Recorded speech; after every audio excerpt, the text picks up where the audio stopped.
Magandang araw po sa inyong lahat, mga ka-confess. Minsan, ang pinakamasakit na sugat ay hindi nanggagaling sa kaaway, kundi sa mga taong pinagkakatiwalaan natin sa loob mismo ng ating tahanan. Ang kwentong ibabahagi ko sa inyo ngayon ay tungkol sa isang pagtataksil na hindi lamang pumatay sa isang pagsasama, kundi nagdulot din ng lamat sa isang buong pamilya na akala natin ay hindi kailanman mabubuwag. Handa na ba kayong makinig sa isang kwento ng pag-ibig, panlilinlang, at ang mahirap na proseso ng pagbangon mula sa abo ng nakaraan? Paalala lang po, ang lahat ng kwentong maririnig ninyo ay pawang katang-isip lamang at ginawa para magbigay aliw at aral. Anumang pagkakatulad sa tunay na tao o pangyayari ay hindi sinasadya. Simulan na natin ang kwento. Dear Ate J, itago mo na lamang ako sa pangalang Prinsesa. Naninirahan kami sa isang tahimik ngunit modernong subdivision sa lungsod ng Olongapo. Ang asawa ko na si Orlando ay isang masipag na engineer na kilala sa aming komunidad bilang isang huwarang ama at asawa. Sa loob ng 10 taon naming pagsasama, kampante ako na kami na ang magsasama hanggang sa pagtanda dahil wala akong nakitang anumang bahid ng pagdududa sa aming relasyon noon. Ang aming tahanan ay laging puno ng tawanan at mga plano para sa aming kinabukasan, lalo na tuwing linggo kapag nagtitipon ang buong pamilya para sa isang simpleng salo-salo. Ngunit kamakailan lamang, napansin ko ang unti-unting paglamig ng pakikitungo ni Orlando sa akin tuwing kami ay nasa loob ng aming silid. Madalas siyang umuuwi ng hating gabi mula sa trabaho at ang dating mainit niyang yakap ay napalitan ng malamig na pagtango o pagtulog agad nang hindi man lang ako kinakausap. Kapag sinusubukan ko siyang tanungin tungkol sa kanyang araw, lagi niyang idinadahilan ang pagod mula sa dami ng mga proyektong kanyang hinahawakan sa opisina. Ramdam ko ang unti-unting paglayo ng kanyang loob na tila ba may pader na nabubuo sa pagitan naming dalawa. Dahil sa kutob na hindi ko maipaliwanag, nagsimula akong maging mapagmasid sa bawat kilos at galaw ni Orlando sa loob ng bahay namin. Napansin ko na hindi na niya binibitawan ang kanyang telepono. Kahit pa maliligo siya o pupunta sa banyo, ay dala-dala niya ito palagi. Minsan ay nahuli ko siyang nakangiti habang may tinitingnan sa screen. Ngunit agad niya itong itatago kapag nararamdaman niyang papalapit na ako sa kanyang pwesto. Ang dating bukas na komunikasyon namin ay napalitan ng mga lihim at bulong na tila ba may itinatago siyang napakalaking sikreto. Isang gabi, habang mahimbing ang tulog ni Orlando, naglakas loob akong silipin ang kanyang mga mensahe upang payapain ang aking naguguluhang isipan at damdamin. Sa kasamaang palad, ang kanyang telepono ay may bagong password na hindi ko alam, na lalong nagpatindi sa aking hinala na may mali. Hindi ako makatulog ng maayos dahil sa bigat ng aking dibdib at ang takot na baka may ibang babae na siyang pinaglalaanan ng kanyang atensyon at oras. Ang katahimikan ng gabi sa Olongapo ay tila naging katuwang sa aking unti-unting pagbagsak sa isang malalim na kalungkutan. Upang maibaling ang aking atensyon, madalas akong bumisita sa aking kapatid na si Queenie at sa kanyang asawang si Raul sa kanilang bahay. Napapansin ko rin na madalas doon si Orlando kahit wala ako, gamit ang dahilan na kailangan niyang tulungan si Raul sa mga kumpuni. Si Queenie naman ay tila mas naging masaya nitong mga nakaraang buwan, laging nakaayos at tila may bagong sigla sa kanyang mga mata tuwing kami ay magkakasama. Hindi ko naisip na ang saya na nakikita ko sa kanya ay may kinalaman sa asawa kong si Orlando. Sa aming mga family gathering, napapansin ko ang palitan ng mga makahulugang tingin sa pagitan ni Orlando at ng aking sariling bilas na si Queenie. Noong una, inisip ko lang na baka masyado lang akong praning dahil sa mga nangyayari sa aming pagsasama ni Orlando ngayon. Ngunit may mga pagkakataon na kapag hindi nakatingin si Raul, ay tila may hinahawakang kamay si Orlando sa ilalim ng hapagkainan. Ang aking puso ay nagsimulang tumibok ng mabilis dahil sa takot na ang aking hinala ay mauwi sa isang masakit na katotohanan. Sinubukan kong kausapin ang aming matalik na kaibigan na si Rico, na isa ring kumpare namin, upang humingi ng payo tungkol sa aking nararamdaman. Sabi ni Rico, baka kailangan ko lang ng bakasyon at pahinga dahil baka pagod lang ako sa pag-aalaga sa aming mga anak at bahay. Pinilit kong paniwalaan ang kanyang mga salita, ngunit ang boses sa loob ng aking ulo ay patuloy na sumisigaw ng babala. Ang bawat kilos ni Orlando ay tila isang piraso ng puzzle na unti-unting nabubuo at nagpapakita ng isang napakapait na larawan. Isang hapon, habang naglalakad ako sa isang mall sa Subic, nakita ko ang sasakyan ni Orlando na nakaparada sa isang madilim na sulok ng parking. Hindi niya alam na naroon ako, kaya minabuti kong magtago muna upang makita kung sino ang kanyang kasama sa mga oras na yon. Laking gulat ko nang bumaba si Queenie mula sa kanyang sasakyan at mabilis na sumakay sa loob ng kotse ng aking asawa. Doon, sa loob ng sasakyang yon, nakita ko ang isang eksenang kailanman ay hindi ko inakalang magagawa ng mga taong mahal ko. Ang aking mga mata ay nanlaki sa gulat at ang aking buong katawan ay nanginig nang makita kong naghalikan si Orlando at Queenie. Hindi ko magawang huminga ng maayos habang pinapanood ang pagtataksil ng dalawang tao na itinuring kong sandigan sa aking buhay sa loob ng mahabang panahon. Ang sakit ay tila isang matalim na kutsilyo na paulit-ulit na itinusok sa aking puso na nag-iiwan ng malalim na sugat. Gusto kong sumugod at magwala, ngunit tila napako ang aking mga paa sa semento at nawalan ako ng lakas na kumilos. Umuwi ako sa aming bahay na tila isang bangkay na naglalakad, walang kibo at puno ng puot ang aking buong pagkatao sa mga sandaling iyon. Pagdating ni Orlando ng gabing iyon, hindi na ako nakatiis at hinarap ko siya dala ang lahat ng ebidensya ng kanyang kawalang hiyaan at panloloko. Itinatwa niya noong una ang lahat, ngunit nang banggitin ko ang nakita ko sa Subic, nawalan siya ng salita at yumuko na lamang. Ang kanyang pananahimik ay pagkumpirma sa aking pinakamatinding takot na ang aming pamilya ay tuluyan nang nawasak. Hindi nagtagal ay nakarating ang balita kay Raul, ang asawa ni Queenie, at ang buong pamilya namin ay nagkagulo dahil sa iskandalong ito sa aming lipunan. Si Raul, na isang tahimik na tao, ay hindi napigilan ang kanyang galit at sinugod si Orlando sa aming bahay sa harap ng maraming tao. Ang aming mga kapitbahay na sina Rogelio at Ondoy ay kailangang mamagitan upang hindi mauwi sa mas madugong labanan ang paghaharap ng dalawang lalaki. Ang kahihiyan ay bumalot sa aming pangalan at ang dating respeto sa amin ay biglang naglaho na parang bula. Tinawagan ko ang aking nanay na si Perla upang humingi ng tulong at suporta, ngunit kahit siya ay hindi alam ang sasabihin sa ganitong sitwasyon. Nahati ang aming pamilya.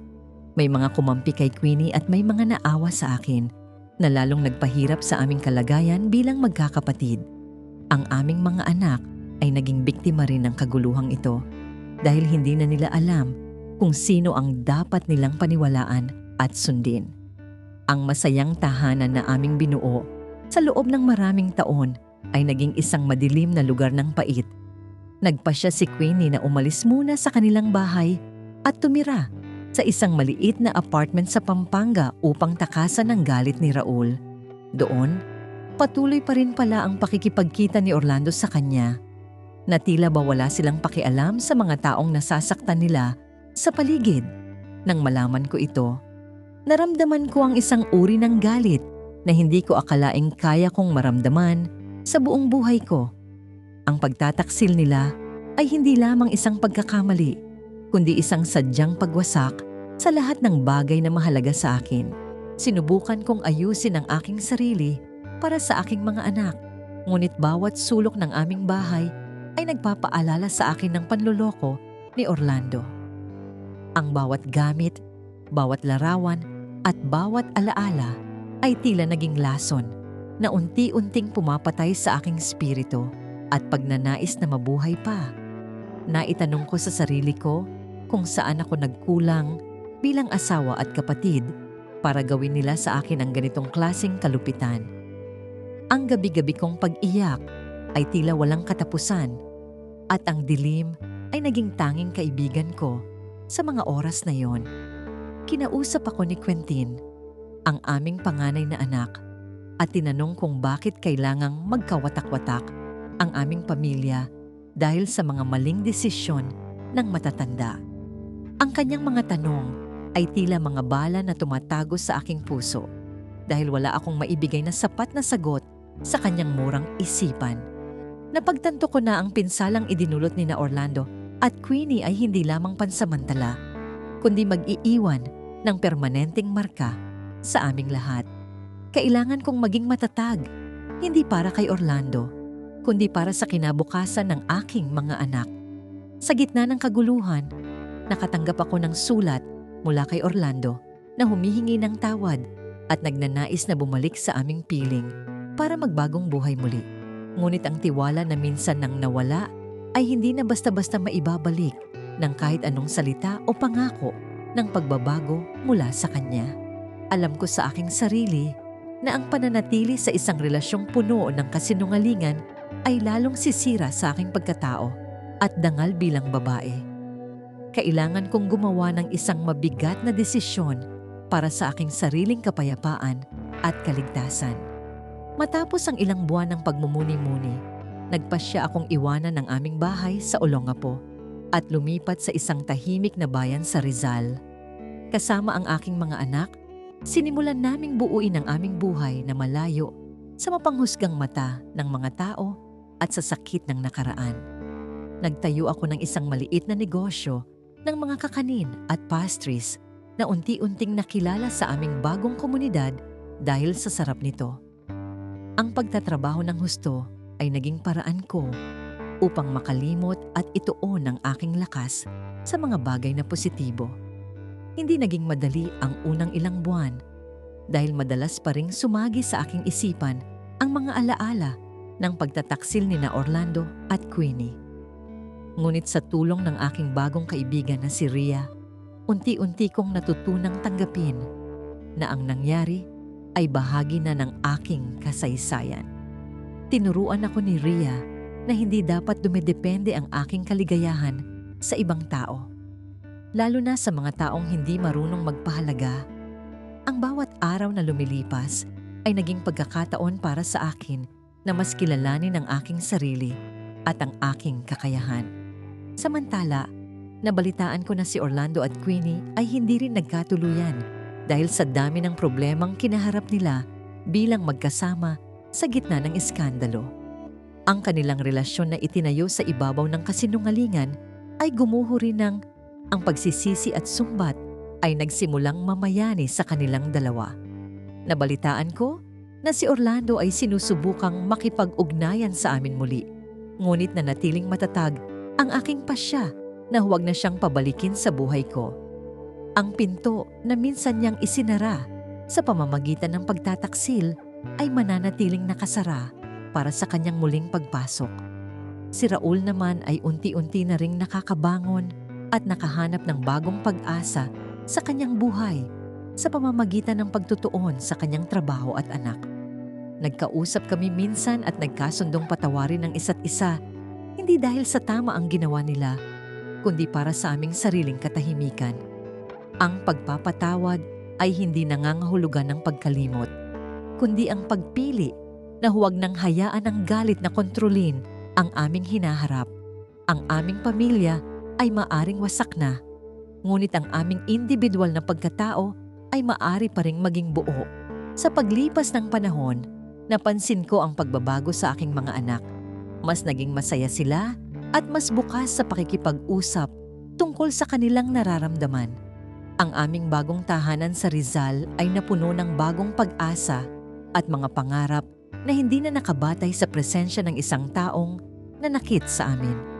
Natutunan kong ang pagiging mag-isa ay hindi nangangahulugan ng pagiging malungkot, kundi isang pagkakataon upang mahalin ang sarili ng masigit pa. Ang bawat tagumpay ng aking maliit na negosyo ay nagsilbing patunay na kaya kong tumayo sa sarili kong mga paa. Minsan, kapag pinagmamasdan ko ang paglubog ng araw, naiisip ko kung gaano kalayo na ang aking narating mula noong gabing madiskubre ko ang lahat. Ang prinsesa na dating mahina at laging umaasa ay wala na at napalitan na ng isang babaeng matapang at puno ng determinasyon. Hindi ko na hinahanap ang hustisya sa paraang madugo dahil ang aking pagbangon at tagumpay ang pinakamagandang ganti sa lahat ng pananakit nila.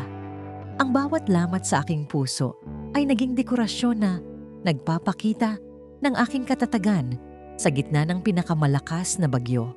Nagpapasalamat ako sa karanasang ito, gaano man ito kasakit, dahil kung hindi ito nangyari, ay baka nanatili akong bulag sa katotohanan ng aking paligid.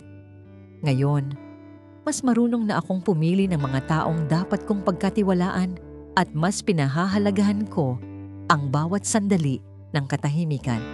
Ang buhay ay patuloy na gumagalaw at pinili kong sumabay sa agos nito nang may ngiti sa aking mga labi at pag-asa sa puso.